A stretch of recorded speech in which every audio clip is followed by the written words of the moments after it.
नमस्कार सभी को। I hope you all guys are doing fine. तो आज के इस वीडियो में हम बात करेंगे मिनिमम वेजेस एक्ट 1948 की। ठीक है। तो जैसा कि नाम इस एक्ट के नाम से, नोमेनक्लेचर से हमें यह पता चल रहा है कि this act was actually enacted for the purpose of ensuring कि मिनिमम वेज या फिर मिनिमा लोगों को मिले in the terms of wages. ठीक है, बड़ा आसान है। और जब हम सेक्शन 3 की तरफ जाते हैं तब हमें पता चलता है फिक्सेशन ऑफ मिनिमम वेजेस। ठीक है, fixation of rate of minimum wages. तो ये बात बिल्कुल सिद्ध हो जाती है कि मिनिमम वेजेस फिक्स होंगे। बट जब हम दूर से इसको देखते हैं तब हमें लगता है कि बड़ा ही आसान है, एक मिनिमम वेजेस फिक्स कर दीजिए सभी के लिए, सभी को वो दीजिए। पर जब हम लेबर लॉज की भाषा में आते हैं, जब क्लोजली ऑब्जर्व करते हैं एक एक बात को, तब हमें पता चलता है कि there is a possibility of immense variety जो इस चीज में भी हो सकती है। जरा इस तरीके से सोचिए, जब मिनिमम वेजेस फिक्स हो रहे हैं तो क्या किसी स्टेट में जो वेजेस हैं वो इस बात पे डिपेंड कर सकते हैं कि नेचर ऑफ एम्प्लॉयमेंट क्या है, या फिर वो इस बात पे डिपेंड कर सकते हैं कि कौन सा एम्प्लॉयमेंट, और अगर इस एक्ट की भाषा में बोलूं तो मिनिमम शेड्यूल्ड एम्प्लॉयमेंट है, क्या अलग अलग एम्प्लॉयमेंट के लिए अलग अलग रेट हो सकते हैं, या फिर विद इन दी एम्प्लॉयमेंट अलग अलग क्लासेस ऑफ वर्क होते हैं, क्या उसके लिए अलग अलग रेट हो सकते हैं। इसके बाद जब मैं आगे बढ़ता हूं तो मुझे एक और क्वेश्चन समझ में आता है कि ये जो रेट हैं क्या ये आर्ली बेसिस पे भी फिक्स हो सकते हैं, या ये डे बेसिस पे फिक्स हो सकते हैं, या ये मंथली बेसिस पे फिक्स हो सकते हैं, या फिर जब मैं और आगे जाता हूं तो मुझे समझ में आता है क्या कोई ओवर टाइम का भी रेट फिक्स हो सकता है। तो यानी कि देयर आर मल्टीपल पॉसिबिलिटीज जो इस पर्टिकुलर मिनिमम वेजेस में देखने को मिलती है। उसी को आज हम समझते हैं। हम इसको सबसे पहले चार भागों में बांट लेते हैं सेक्शन 3 को। पहला भाग है एप्लीकेबिलिटी का, दूसरा भाग है आपका कैटेगरीज का, तीसरा भाग है आपका टाइप्स ऑफ रेट का, और चौथा भाग है आपका वेज पीरियड का। तो आइए एक बार वही सेक्शन देख लेते हैं। तो शुरू करते हैं। सबसे पहला भाग एप्लीकेबिलिटी की बात करता है और इसमें चार पॉइंट देखने को मिलते हैं। पहली बात कि एप्रोप्रिएट गवर्नमेंट जो है वो मिनिमम वेजेस फिक्स करेगा फॉर द एम्प्लॉयमेंट जो कि पार्ट 1 में और पार्ट 2 में गिवन है। पार्ट 1 में लिस्ट ऑफ एम्प्लॉयमेंट है और पार्ट 2 में एग्रीकल्चर एंड अलाइड एक्टिविटीज है। यहां से हमें यह बात समझ में आ जाती है। इसके अलावा सेक्शन 27 में जो एडिशन हो सकते हैं एम्प्लॉयमेंट में, वो भी अपॉर्चुनिटी एप्रोप्रिएट गवर्नमेंट के पास होती है। दूसरे भाग में हमें समझ में आता है कि जब अलाइड एक्टिविटीज है, एग्रीकल्चरल एक्टिविटीज है, तो एप्रोप्रिएट गवर्नमेंट चाहे तो अपना डिस्क्रेशन लगा सकता है।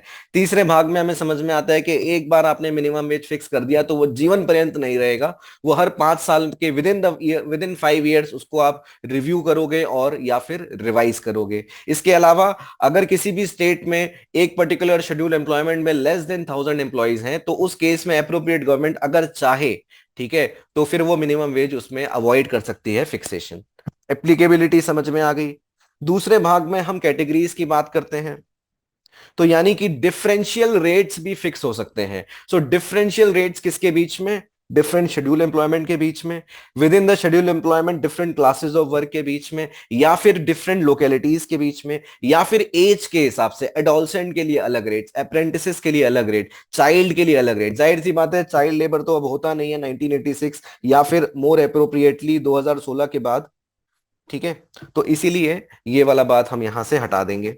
अगले पार्ट पे आते हैं। अगला पार्ट वेज पीरियड की बात करता है। तो वेज पीरियड क्या मंथली बेसिस पे सेट हो सकते हैं या कोई और तरीका भी है? बिल्कुल और तरीका है। बाय दी आवर भी आप मिनिमम वेज फिक्स कर सकते हो, बाय दी डे भी फिक्स कर सकते हो, बाय दी मंथ भी कर सकते हो, और by such other large period as may be prescribed. यहाँ पे एक छोटा सा एक्सेप्शन मिल जाता है कि वो क्या, कि पेमेंट ऑफ वेजेस एक्ट अगर अगर आपके इस्टेब्लिशमेंट या फिर आपके एम्प्लॉयमेंट जहां पे आप काम करते हैं वहां पे एप्लीकेबल है, तो जो इस एक्ट में दिया है वो बात आप मान लो, ये वाला बिल्कुल मिनिमम वेजेस वहां पे सबसाइड कर जाएगा। ठीक है, अगले कैटेगरी पे आते हैं। Next category types of rate की बात करता है।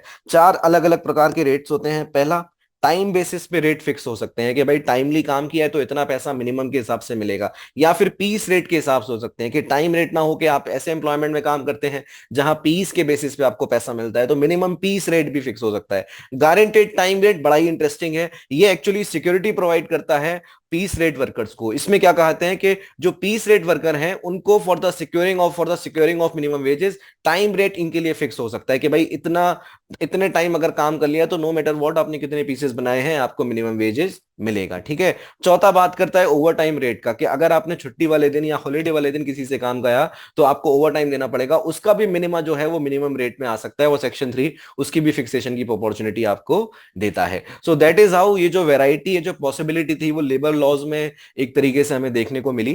एंड अगेन द इन्फेरेंस हम यहां से ये उठाएं कि कोई भी चीज जो दूर से दिखती है वो भले ही एक बार में समझ में आ जाए, बट जब हम लेबर लॉज में जाते हैं तब हमें एक एक चीज को अच्छे से देखना पड़ता है। तो that's all from this topic and who we are human पेरिटस।